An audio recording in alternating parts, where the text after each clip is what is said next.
me parece que no es necesario de esos estudios para sostenerlos. El reducir de 6 días a 5 la jornada resuelve ese problema, porque deja sin materia ese criterio.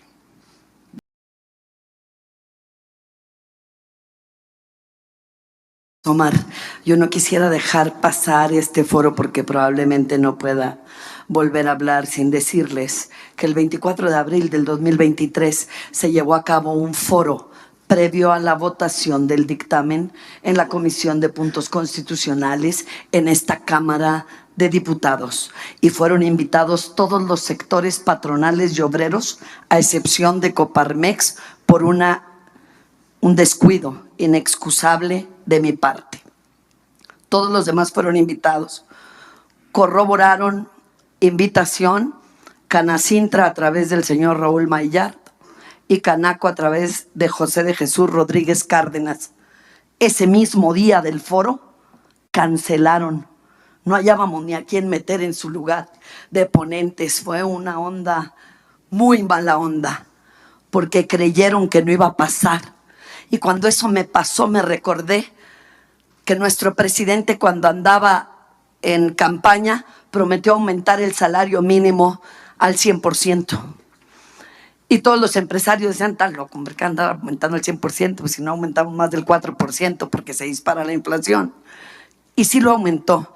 Yo creo que el sector empresarial jamás creyó que todas las facciones parlamentarias, a excepción del PAN, que todavía lo está pensando, pero lo queremos convencer, iban a votar a favor de esta iniciativa de aumentar 2 días el descanso semanal en lugar de 1. Dicen que a confesión de parte, relevo de prueba, decimos los abogados, y el propio abogado aquí hablándome de que realmente laboran los trabajadores solo 45 horas porque le restan la media hora de descanso, cuando el artículo 63 lo prohíbe expresamente. Debe ser contabilizada como tiempo efectivo laboral. Hablar de equilibrio entre los factores de la producción a los trabajadores de este país les resulta completamente ajeno. No saben ni de qué les estamos hablando, magistrado Mercado. Quiere decir, el equilibrio de los factores de producción, los trabajadores y los patrones, quiere decir que tu patrón no gane muchote, muchote y tú poquito, poquito. Que los gananciales se emparejen. Digo, yo normalmente hablo para los trabajadores y le agradezco hoy a Tereso Medina que haya dicho que la neta sí sobre mis hombros ha recaído una serie de adjetivos calificativos en la prensa por todo el sector patronal y los que se oponen, que la verdad había sido muy pesado, pero también he sentido mucho apoyo por parte de mis compañeros. Ha habido compañeros que me han acompañado desde el minuto 1 y la clase trabajadora, por supuesto. Y yo quisiera preguntarle al magistrado Héctor Mercado. Magistrado Héctor Mercado, el artículo 59 de la Ley Federal del Trabajo viola lo dispuesto por la fracción primera del artículo 123 constitucional al facultar al patrón y al trabajador, que nunca tiene voz ni voto, lo hace el patrón solito, porque son desiguales. Facultar al patrón a distribuir la jornada de los sábados de lunes a viernes y así aventarse de un plomazo jornadas de 9 horas y media, porque no puedo creer que el sector patronal venga a esta mesa a defender que los trabajadores ya descansan sábado y domingo. Eso no es cierto. Laboran la jornada del sábado de lunes a viernes, por lo menos 1 hora y media más. Entran a las 6 de la mañana, salen a las 15:30, si bien les va, cuando deberían de salir a las 2 de la tarde. Es cuanto. Agradezco mucho la participación de todos. Muchas gracias. Bueno, tuve una pregunta concreta sobre constitucionalidad de 2 artículos. Bueno, de un artículo. El del artículo 123 dice que la jornada no podrá durar más de 8 horas, que el límite de la jornada son 8 horas diarias. El artículo de la Ley Federal del Trabajo señala que los trabajadores y patrones podrán distribuir la jornada de trabajo de tal manera que se permite el reposo de los trabajadores el sábado por la tarde. A ver, Yo creo que eso debió haber sido, ya fue discutido por la Suprema Corte. Y precisamente del criterio a que hace referencia la magistrada, en el sentido de que se puede distribuir la jornada de lunes a viernes con tal de permitir no solo el descanso del sábado en la tarde, sino el descanso de todo el sábado, está definido por la Corte que se puede hacer. Entonces, teóricamente la jornada se podría aumentar a 9 horas y media aproximadamente por día para poder permitir ese descanso doble. Bueno, ese criterio ya tiene tiempo de emitido, tiene tiempo, y yo recuerdo cuando leí el proyecto, el criterio señalaba que era más benéfico para el trabajador. Había un convencimiento por parte de los ministros que lo votaron que era más benéfico para los trabajadores porque permitía más el descanso, la recuperación del trabajador, la convivencia con la familia, inclusive su formación y capacitación. Pero eso era lo que decía, y era una apreciación objetiva y convencida de ellos. Lo que les faltó fue respaldarlo con estudios, quizá en aquel momento, que probaran efectivamente esa afirmación. No los hay, no los había, y creo que no los hay. Pero hay que señalar una cuestión también. Existe por ahí entre los convenios internacionales uno que habla que las jornadas administrativas de los trabajadores se pueden distribuir hasta una jornada máxima de 10 años, de 10 horas diarias, 10 años. Bueno, no sería raro que así lo quisieran, ¿eh? De 10 horas diarias en jornadas administrativas. Por ahí hay. Sí, y entonces, no, bueno, pero es viejísimo. Confieso que tengo que recuperar ese convenio, es de los primeros, es de los años 30 del siglo pasado, y ver si todavía sigue vigente. Habría que revisarlo, pero existe. Es decir, la jornada de 8 horas diarias era como una aspiración genérica, con ciertas excepciones para permitir ciertos descansos. Yo creo que en estos tiempos, si nosotros vamos a resolver un problema de los objetivos fundamentales de la recuperación de la salud del trabajador y de la atención a la familia, me parece que no es necesario de esos estudios para sostenerlos. El reducir de 6 días a 5 la jornada resuelve ese problema, porque deja sin materia ese criterio. Ya el trabajador va a descansar sábado y domingo, o 2 días a la semana, de manera automática. Entonces, elimina ese problema, como en algún momento la reforma esta judicial eliminó el problema del ofrecimiento de trabajo. ¿Por qué? Porque le quitó la característica de revertir la carga de la prueba, y entonces ya los patrones ya no fueron tan necesarios los trabajadores a los que antes les ofrecía el trabajo. El 70% de los asuntos eran ofrecimiento del trabajo. Entonces, esa circunstancia quedaría resuelta, porque ya no habría necesidad de redistribuir. Queda por reflexionar si subsisten las 3 horas diarias, máximo 3 horas a la semana. Me parece que 9 horas a la semana también debería de redimensionarse en su límite. ¿Cuántas es el máximo de horas extraordinarias que pueden trabajar? Y endurecerse los casos en que se pueden trabajar. Porque es evidente que la extensión de la jornada de trabajo trae, y está demostrado aparejada, mayor siniestralidad en accidentes, y eso provoca en automático un costo para el Estado incuantificable de la seguridad social, que no se paga con las cuotas que se cobran. Eso hay que tenerlo muy claro. Entonces, por eso es muy importante que esta reforma, que esta disminución de la jornada de trabajo se vea con toda seriedad, porque trae beneficios inmediatos. Decían que gradual. Yo nomás fijo de nuevo mi posición. Yo digo ya, la votación ya, porque se está cambiando la Constitución, no se está cambiando la ley. Y entonces podrían poner un transitorio así muy muy bonito, que diga, se da 1 año para que se emita la ley.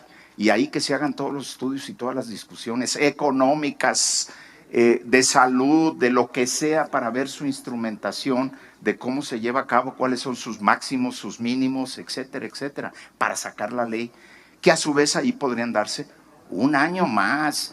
Pero por favor, compañeros, pónganle fecha a los cambios, porque decirlo vamos a estudiar en lo que aumenta la productividad, en lo que pasa esto, no sucede. Muchas gracias. Seguramente no escucharán a ningún diputado durante este Parlamento abierto hablar de productividad, de competitividad, de rentabilidad, ni de todas las cuestiones que van a hacer que se oponga el sector empresarial a la reducción de la jornada laboral semanal de 48 a 40 horas. Yo también quiero oír todas las voces, aunque tenga ya 40 años escuchándolas. Ahorita agradezco que Tereso Medina haya tomado, con mucha más experiencia que yo, el uso de la voz anticipada, diciendo que esta reforma ya se había tocado hace 70 años. Y acabamos de escuchar hace unos días a una de las presidenciables de este país diciendo que no es el tiempo. Hace 70 años no lo era. Y en este momento también dicen que no es el tiempo. Yo no voy a hablar de mi conocimiento jurídico. Soy la iniciadora de esta propuesta desde octubre del año 2022. Y la propuse no porque me haya acostado un día y haya tenido un sueño como Martin Luther King. Simple y sencillamente recogí estadísticamente todos los datos de los que vamos a escuchar hablar ahora. Escuché de los trabajadores y las trabajadoras de este país que sus jornadas son extenuantes, que no pueden convivir con sus hijos, que un día de descanso es insuficiente, que aun y cuando los patrones les pagan por jornada laboral, resulta que ellos tienen que reunir estándares de producción, que tienen a la mitad de la población que labora en la industria lesionada en los 33 municipios donde hay inversión extranjera. Tenemos graves daños a la salud y también graves daños a la seguridad, al tejido social de nuestro país por la explotación del hombre por el hombre. La discriminación que impera dentro de las empresas en sus políticas de recursos humanos, de no contratar obesos, hipertensos, diabéticos, madres solteras, personas con antecedentes penales, adictos a alguna droga o estupefaciente, y así podría hacerles una gran lista, ha hecho que ellos digan una gran mentira, que no hay mano de obra suficiente en este país. Cuando un empresario me lo dijo en alguna conferencia a la que me invitaron, él me dijo: yo no voy a poder conseguir 4,000 trabajadores más que necesito si le quiere reducir a mi plantilla de 22,000 trabajadores 8 horas de trabajo semanales a cada uno. Necesitaría 4,000 trabajadores más. Y le dije: si nos deja a nosotros, con todo gusto se los conseguimos en menos de mediodía. Pero va a tener que restringir sus políticas de recursos humanos, que aunque en este país esté prohibida la discriminación, imperan a cada paso que damos. Y la edad a la que ya no le dan trabajo a los mexicanos y mexicanas en la industria no son los 60 años, que es la edad de un retiro anticipado, son los 40, son los 45, cuando estamos creciendo familia, cuando nuestros hijos tienen un promedio entre 16 y 18 años y no nos dan trabajo a nosotros, y no es arbitrario, tienen un plan, que la cadena de explotación continúe, que nuestros hijos se salgan de la escuela y sean sus nuevos operadores. Y vemos madres de familia, cabezas de familia, padres de familia llorando su gran desgracia porque al encontrarse en la flor de su juventud no consiguen un trabajo para llevar el pan a su casa, y tienen que pasar, y lo tenemos que decir porque en México es importante para nuestros padres y nuestras madres, por la vergüenza y la humillación de que sean sus hijos quienes tengan que sostener la casa. Yo veo y escucharé muy atenta la intervención de todos los ponentes. No importa que sea repetitiva, no importa que tenga 40 años escuchando exactamente lo mismo.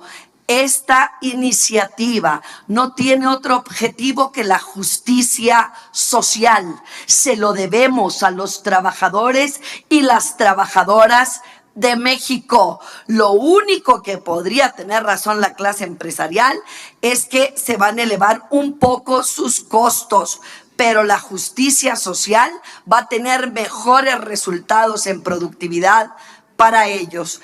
Yo soy diputada y representante de trabajadores y trabajadoras, me quedaré y me sostendré en la misma línea y dejo a la conciencia del resto de las facciones parlamentarias el camino final que tendrá esta reforma. ¿Es cuánto? A ver, el derecho del trabajo tiene tres finalidades. Una es el equilibrio entre los factores de la producción, capital y trabajo. Eso nos lo enseñan a todos en todas las universidades. Pero hace mucho tiempo se hizo la cara a un lado, se volteó a otro lado y se les olvidó que el derecho del trabajo tiene dos finalidades más.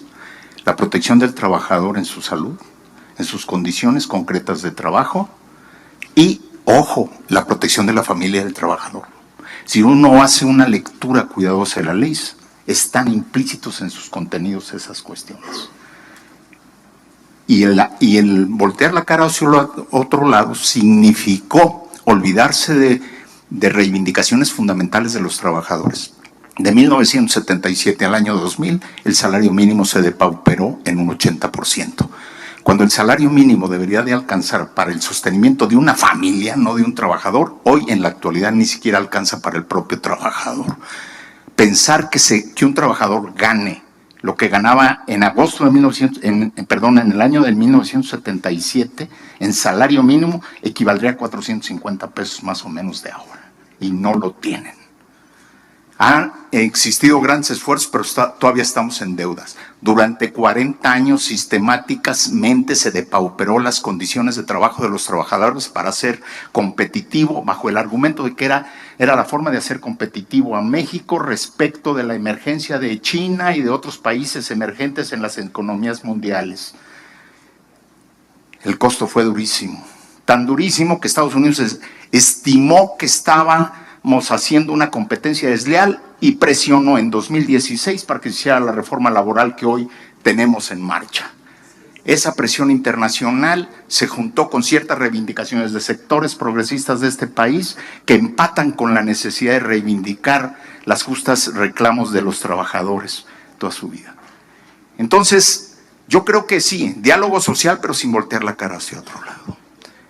En México se sobreexplotó la fuerza de trabajo durante muchísimos años. Se sentó los principios de ganancia de este país a partir de explotar a los trabajadores y no de impulsar su formación, educación y por lo tanto no hay productividad, como bien lo decía la compañera hace unos momentos. Falta capacitación y no se da, ¿o no? Entonces, en 1906 el Partido Liberal Mexicano reivindicaba la jornada de 8 horas y seguimos con ella todavía vigente. Por favor, compañeros, hace 115 años se está hablando de esta jornada. Entonces, una de las cuestiones esenciales. Reformar, por supuesto que es una cuestión. El problema, yo creo que hay un cierto consenso en que sí. El problema es cuándo y cómo. Ok, ¿cuándo? Bueno, mi opinión personal es ya. ¿Sí? ¿Algún plazo de gracia? Sí. ¿Cuánto? Para mí, 1 año. ¿Para qué? Con una obligación incorporada en la ley. Capacitación de los trabajadores en todas las empresas para que incrementen su productividad. Está internacionalmente aprobado que a menor jornada, con capacitación adecuada, la productividad se incrementa por arriba de la que existía antes. Hay estudios que lo prueban, pero profusamente. Entonces, esa es una cuestión que debemos tener muy en cuenta. Sí. Uno de los grandes problemas que tenemos en el país es que entran en vigor leyes maravillosas y no tienen eficacia práctica. Por varias razones. O no se les dota de presupuesto suficiente, o no se les dota de las instituciones suficientemente fuertes. En este país se requiere una inspección del trabajo poderosísima, profesionalmente formada, que de veras garantice que todo va a ser revisado. En el sexenio anterior no se hizo una sola inspección para verificar la subcontratación. Este país vivió impunemente de la subcontratación y de los contratos colectivos de protección durante muchísimos años. Todo el mundo volteábamos la cara para otro lado. Yo creo que esto se tiene que acabar. Y una de sus reivindicaciones fundamentales es empezar a legislar sobre las reivindicaciones esenciales, estructurales, que el derecho del trabajo moderno exigen. Jornada de 40 horas. La mayoría de los países están discutiendo si 40 o menos, y nosotros estaríamos discutiendo 48 o menos, cuando debe haber sido una discusión de hace 40 o 50 años, como bien lo decía el senador, pero discutirlo y votarlo entonces, no ahora. ¿Qué otras cosas se deberían de discutir? Para que la ley sea eficaz, requiere limitar el fenómeno de las horas extras, para evitar las jornadas extendidas de, 8 horas, 5 días, pero te quedas un día más y te quedas más horas diarias.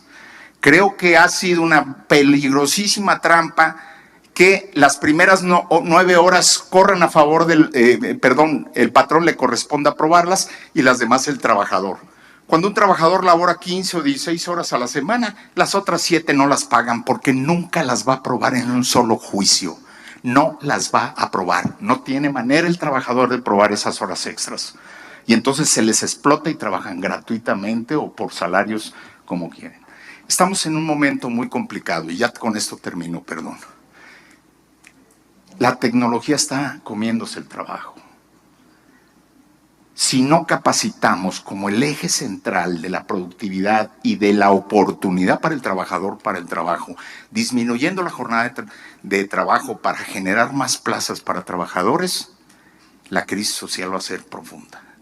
Entonces, no solamente es un problema de si gano o pierdo yo empresa, sino si gana México o no en términos de crisis social o no, de seguridad para el trabajador, de salud para el trabajador, de costos de mantener sistemas de salud para trabajadores que no le cuestan al patrón.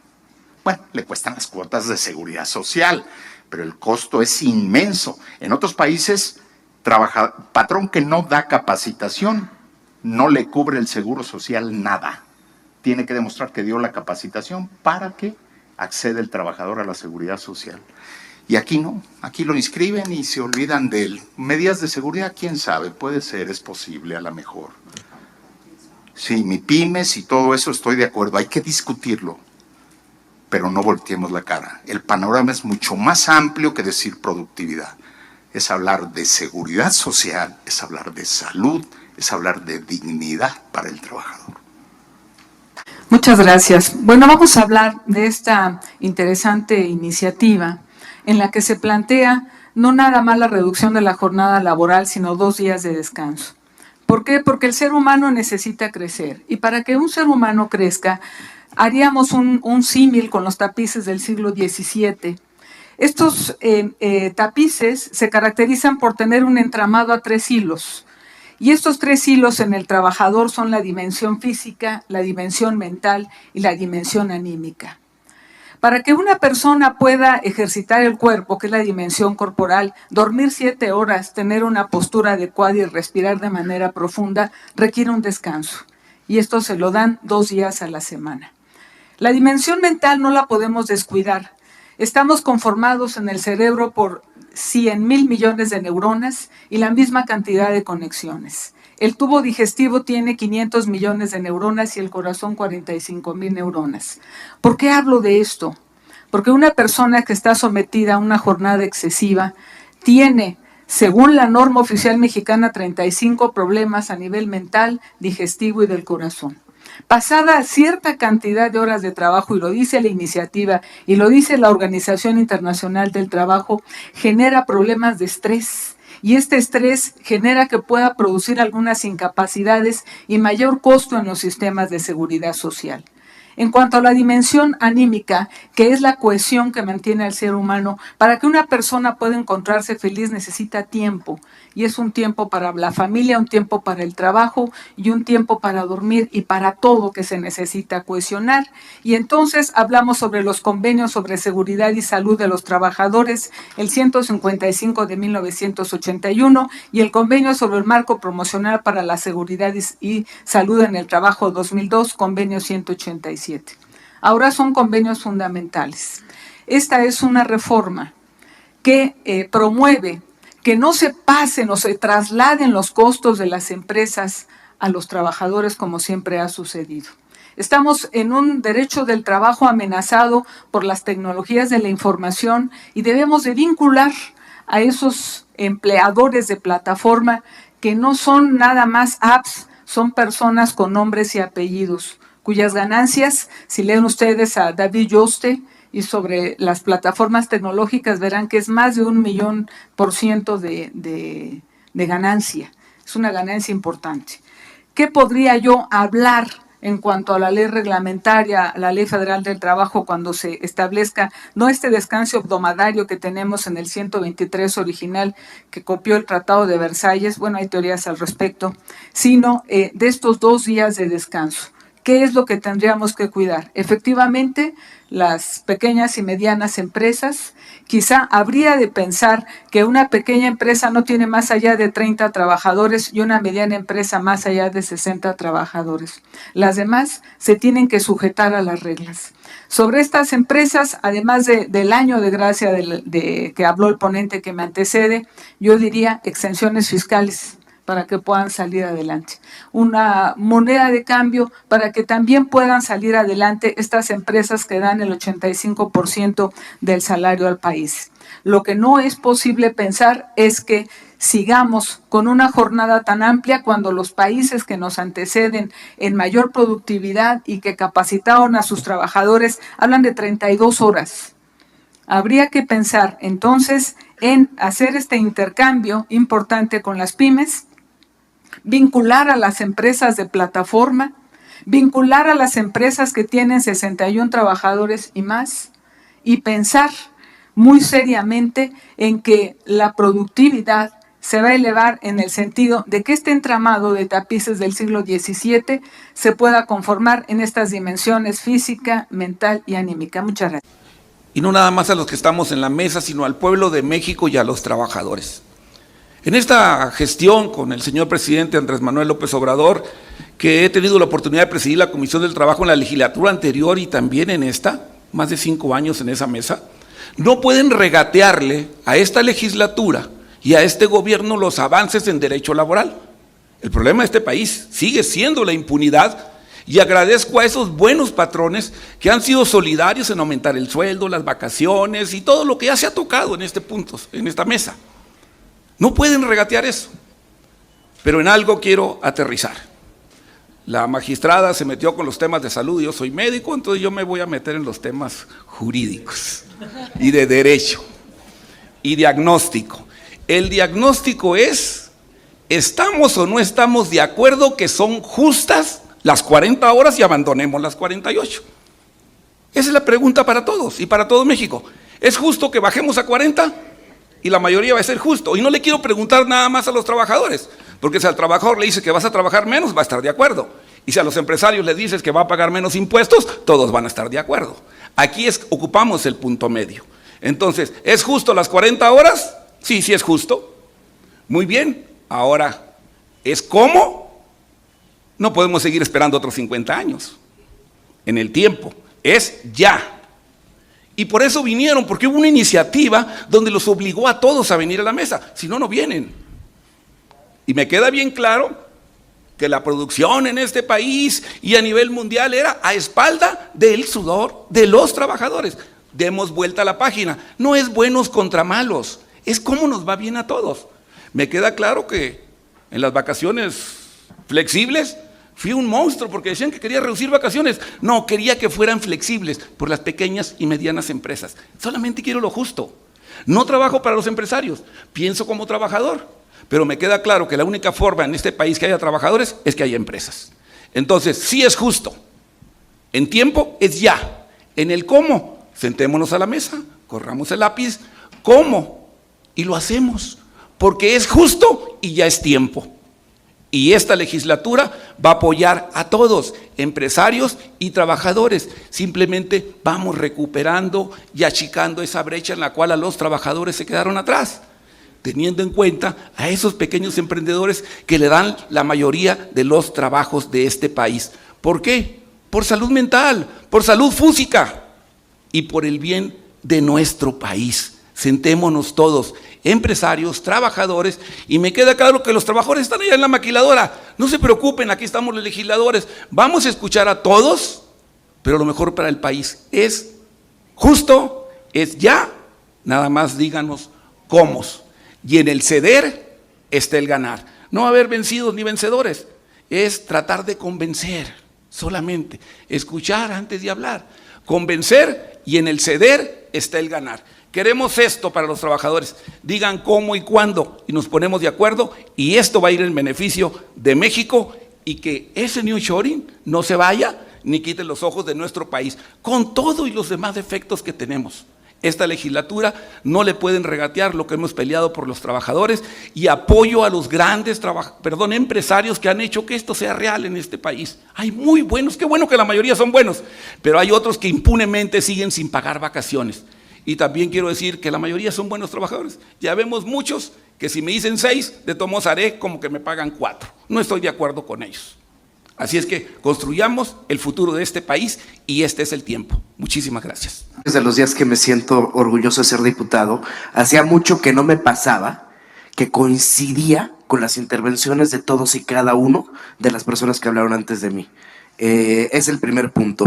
Creo que todas y todos aquí, los legisladores que estamos, queremos lo mismo, es decir, conciliar la vida laboral y personal de las y los trabajadores, no afectar el trabajo formal y la generación de empleos, y aumentar la productividad. La iniciativa y el dictamen, porque esto ya está dictaminado, establece una reducción de un aumento de los días de descanso en 1, pasando de un día de descanso o 2 obligatorio. Sin embargo, deja intocada la jornada diaria, porque realmente jornada es el tiempo que se trabaja cada día, de 8 horas. Entonces, mi primer pregunta es para toda la mesa. ¿Debemos enfocar este debate al día de descanso, o debemos centrarla a la jornada laboral de 40 horas de una manera flexible? ¿A qué viene mi pregunta? No, yo me pregunto, ¿no habrá trabajadoras, trabajadores y empresarios que decidan que la semana laboral debe ser de 4 horas? Yo creo que sí. Habrá quien diga, oigan, 4 días a la semana de 10 horas por 3 de descanso. Habrá empresas que se acomoden este tipo de trabajo. ¿No será posible regularizar lo que ya existe en la práctica de turnos de 12 por 24, 12 por 36, siempre y cuando no se excedan las 40 horas semanales? Yo creo que sí. Entonces, una duda, ¿no será bueno poner el tema sobre la mesa de cambiar el debate de aumentar un día de descanso a garantizar una jornada laboral una semana laboral de 40 horas con una flexibilidad para los empleadores y los trabajadores? Es pregunta, no es solo para analizar en la mesa de debate. Y segunda, esta es para todas y todos los que participaron. Y segunda, es muy particular para la licenciada Sofía Ramírez y para la magistrada María del Rosario Jiménez, porque ambas tienen la misma preocupación. Es decir, ¿cómo se protege a las MIPYMES de que puedan afrontar una mayor cumplir con su obligación de capacitar? Porque la obligación es para todos, también para las MIPYMES, no solo para las grandes, y para que puedan afrontar pues esta carga que creo que es justa. ¿Qué mecanismos debe tener la autoridad o qué otras medidas deben existir para eso, para garantizar que las MIPYMES puedan dotar de una buena, mejor capacitación a sus empleadas y empleados, que se traduzca en una mayor productividad, y cómo logramos protegerlos para que puedan cumplir con esta responsabilidad? Muchas gracias. Y muchas gracias a la diputada, porque si es cierto, sin ella, pues no estaríamos aquí hablando del tema. En primer lugar, vincular a las empresas que están generando más ingreso, que son los dueños de las plataformas. Esto obliga a que los sindicatos no nada más sean regionales, sino que sean sindicatos internacionales que las persigan y las defiendan. El caso de Globo, una prestadora de servicios, bueno, pues esta empresa desapareció cuando empezaron a hacerse las sentencias de reconocimiento de relación laboral. De manera que mientras los sindicatos no se unan, no vamos a poder vincular a estas empresas. En cuanto a lo que hoy se trata, no olvidemos que cuando se hizo la importante reforma de la subcontratación, que quedaron permitidas la de obra y de servicios y se prohibió la subcontratación de personal, la moneda de cambio fue el 127 de la Ley Federal del Trabajo en cuanto a la limitación del PTU a 3 meses de salario o al promedio de los últimos 3 años, lo que resultare más favorable para el trabajador. Siempre debe de haber una negociación que permita que las reformas tengan un feliz término. Y bueno, pues recordemos lo que sucedió en materia de subcontratación y cómo fue posible destrabar esta prohibición para la subcontratación de personal. Definitivamente no tendrían que bajar en ninguna medida las condiciones generales de trabajo al permitirse el descanso de 2 horas. Estaba buscando en la jurisprudencia de la Corte afanosamente aquella que habla de la distribución del tiempo extraordinario de 48 horas entre la semana. Podría hacerse una fórmula similar respecto de las 40 horas, procurando el descanso de sábado y de domingo. Finalmente, en cuanto a las reglas de seguridad social, salud mental y todos los problemas que provoca el estrés, podríamos retomar los datos que asume el IMSS. El 75% de la clase trabajadora sufre trastornos relacionados con el estrés que van a estómago, a mente, y el 15% está generando ya depresión y ansiedad. Una persona que va deprimida al trabajo no va a producir, de manera que es importante para la salud mental no avanzar ni un instante, ni un centímetro atrás de lo que tiene esta importante iniciativa. De manera que hay que ver la manera de hacerlo. Gradualmente no significarán 5 años, ni 4 años, ni 3 años. Un periodo pequeño de adaptación, ¿sí? Porque ya urge, de verdad, los países están en la jornada de 32 horas y nosotros apenas discutiendo las 40 horas. Definitivamente tendremos que ir hacia la informalidad y pedir a la Inspección de Trabajo que vaya a todas esas empresas. Bueno, yo empezaría por las que están aquí en el centro de ropa y todas esas, todo el mundo sabemos dónde están, y que la Inspección de Trabajo empiece a vincular para que también tengan que pagar sus retribuciones fiscales y sus cuotas de seguridad social. Hay que retomar entonces con mucha seriedad esta reforma, no dar un paso atrás, y pensar en cuál sería, en este caso, la moneda de cambio, como en el outsourcing fue la limitación del PTU en el 127 de la Ley Federal del Trabajo, para que se destrabe y se logre. Muchas gracias.